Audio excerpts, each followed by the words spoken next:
I'm really bad at What are you, this. fucking animal? Yes. They got smoky barbecue peas. I find. Oh my god. I would be interested. Okay. I'm not making this up. I'm interested in those. You know what's funny? Oh my god, this is the one I want the most. They have mandarin garlic peas. Oh my Just dump them into my Just shitty maw. basically Just fucking do it. fill his mouth with a horrible. backhoe of mandarin garlic peas. Oh god. Salted caramel. Those look like peas, but they're all just zoomed in. I thought they were just really zoomed in. It's Nope. a trap. Different thing. I'm sure it's good. But you like the form factor. I'm not. I mean, it's fine. I want just one.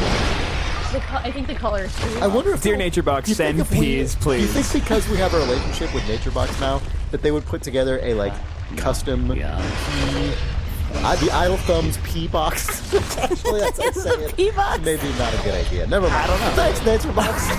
NatureBox.com. That was one of our little warm-ups when I did I gotta scooch closer. You did what? when I did theater. 12 and a half. When I did computer. doing computer, mother. Don't go upstairs, I'm doing computer! I'm doing computer. Leave me alone. God, I probably yelled that in some fashion when I was 15. I'm doing computer! Mom!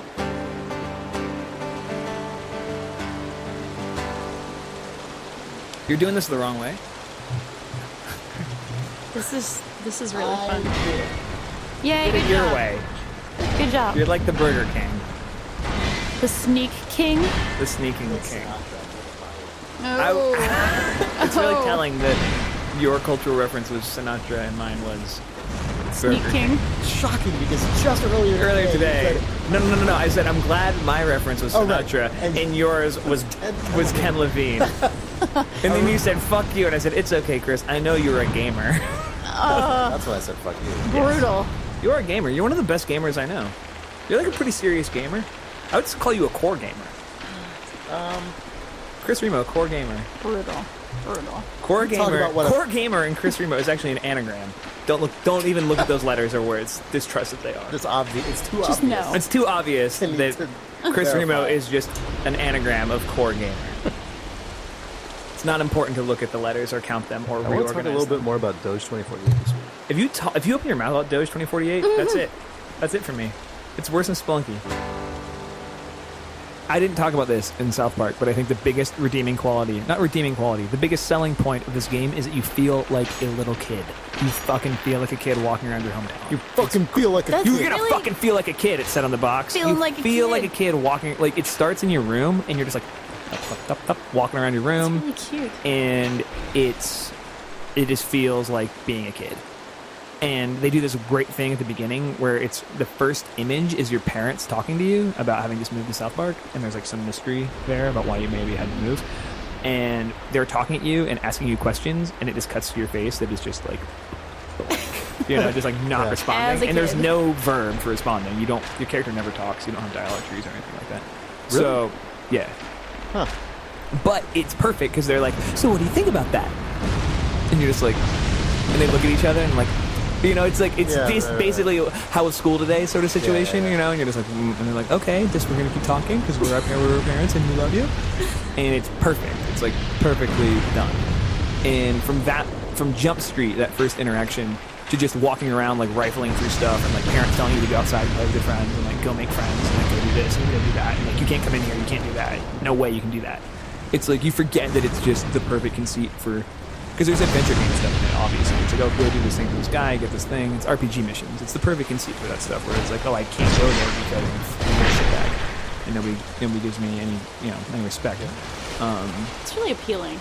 Like I love games. See? that make I me see feel the twinkle. Childish That was and actually like a youngin. There's a twinkle in a little eye with that. Yeah. I really like that Twinkling. about Costume Quest, even though it achieves it in a totally different way. Like Costume Quest has spoken Can I compare dialogue this to- from the to Costume Quest a little bit. So the thing that I forgot about extremely high production value RPGs is how important tons of diverse content is. Like I think back to the 3 hours I played the game, 4 hours maybe. I played with Dennis, so we hot seated it, and I keep seeing like all these different scenes and like all these different character interactions and like all the enemies. Like I didn't grind through. I mean, you do a little bit, you know. It's like, oh, go down, you know, defeat all these kids from down the street, and you know, get like 4 or 5 battles. But like, I didn't sit there grinding the same type of enemy for an hour. It's like, oh, 20 minutes or 15 minutes, and that is huge. Like, I want to see. It's like it feels like Costume Quest with a budget. Right. Like, Sure. No mean to like sick burn Costume Quest, but it feels like Costume Quest with a budget. Sure. And that's awesome. Yeah. But that I can totally understand. I more meant just tonally, like the. Again, it's I think it's achieving it in a totally different way. It sounds like, because your character in Costume Quest does talk and there's like a lot of back and forth dialogue, but like that the way that kids see the world and like the kinds of things they comment on and like the things they choose to bother saying something about, like I thought was like super well represented in Costume Quest. I thought it was like really like evoked that like worldview in a super powerful way. And the only reason I bring it up is not because these games need to be directly compared, but because that is such a rare thing in games at all. Like there are games that are for kids, but that's kind of a different. That's like not the same thing. Yeah. Like they're talking at kids rather than recreating the experience of right, them. which a kid doesn't necessarily need because they already are one. But you know what's funny is like, like I think that's something I like. Maybe it's because I don't know. This is probably a dumb old like kids usually like to experience upward, right? Like, Right. They like to play or read or watch the thing about kids or adults who are older, who are like one tier older than they are, so they can be vicarious. But what I liked about adventure games as a kid was that I was somebody else, but I was experiencing the world like pretty much the same way I experienced it as a child, but from somebody else's perspective. So like, it's funny because like I don't looking at all the objects, right. Like trying Ben to use Throttle is like it's not an aspiration. Basically a You know what I child, mean? It's yeah. like it's not like, oh man, he's a badass. I want to be like him, like Spider-Man, like Batman. Like he walks around, gets kicked at it everywhere, and like looks at stuff and like internally gets to say mean things to people. I actually totally agree with you. This is actually You know what I something mean? that I never. And I don't say this as a knock against the game, because like, Full Throttle is one of my favorite games of all time.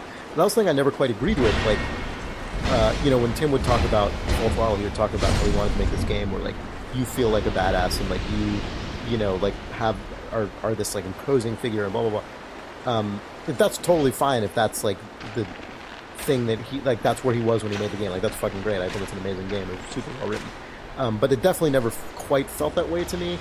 Like I never really felt that way playing any adventure game, so I guess we kind of agree. Like, not at in all. that way. Like, I'm always just like the guy getting thrown out by the scruff of his neck. right, because you need to find a way to make that not happen. Exactly right. And but you can't do that without it happening in the first place. And like, adventure games kind of present an odd reality.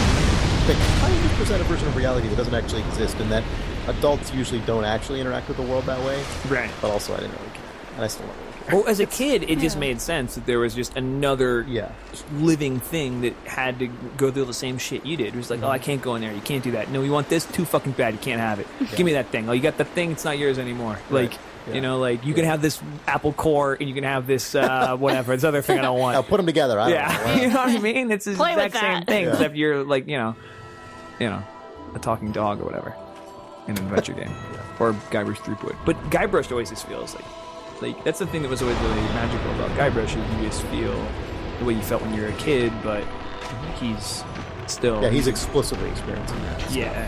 Whereas someone like Ben Throttle is kind of just super cool about it. You know what I mean? He's not like remarking upon the fact that that's the case. Yeah. And South Park fucking delivers on that front.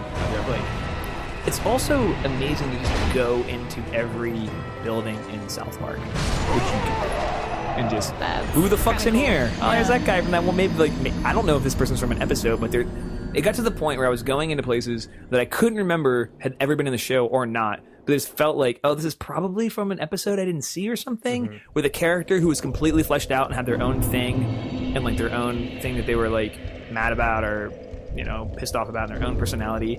And these